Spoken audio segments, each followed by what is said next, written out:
বৃহৎ পৰিমাণৰ অস্ত্ৰ-শস্ত্ৰৰ সৈতে আজি তিনিচুকীয়াত আত্মসমৰ্পণ কৰিলে 6 দুৰ্ধৰ্ষ আলফা স্বাধীনৰ সদস্যই। কেম্পত আলফাৰ শীৰ্ষ নেতৃত্বৰ সৈতে মনোমালিন্য হোৱাৰ বাবে আত্মসমৰ্পণ কৰিছে 6জনকৈ কেডাৰে।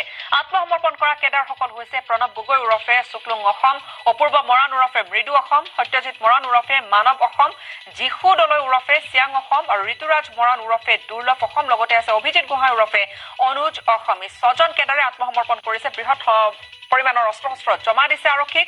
তিনিচুকীয়াৰ পৰা গুৱাহাটীলৈ অনা হৈছে কেডাৰ কেইজনক আৰু আৰক্ষী সঞ্চালক প্ৰধান কুলধৰ শইকীয়া, এডিজিপি পল্লৱ ভট্টাচাৰ্য আৰু মুকেশ আগৰৱালৰ উপস্থিতিতে আত্মসমৰ্পণ কৰিছে আলফা কেইজনে।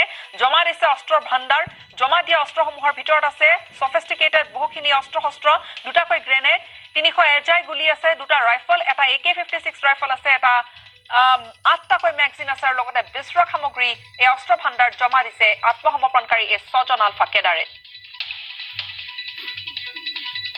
আলফাৰ স্বাধীনৰ 6জনীয়া দল এটাই অসম পুলিচৰ ওচৰত আত্মসমৰ্পণ কৰিছে আৰু তেওঁলোকে আহোঁতে লগতে যথেষ্ট সংখ্যক ছফিষ্টিকেটেড অস্ত্ৰ-শস্ত্ৰও আমাৰ হাতত দাখিল কৰিছে। প্ৰথম তেওঁলোকে কৈছিলে যে তেওঁলোকৰ যিটো কেম্পত আছে তেওঁলোকৰ এটা মনৰ মাজত এটা মনোমালিন্য হৈছে। চাহ বাগিচা বা অন্যান্য সৰু সৰু ব্যৱসায় বাণিজ্য কৰা তেনেকুৱা মানুহক কিডনেপ কৰা বা তেওঁলোকক নি পেলাই পইচা ডিমাণ্ড কৰাটো তেওঁলোকে সিমান সহ্য কৰিব পৰা নাই তেওঁলোকে কোৱা মতে।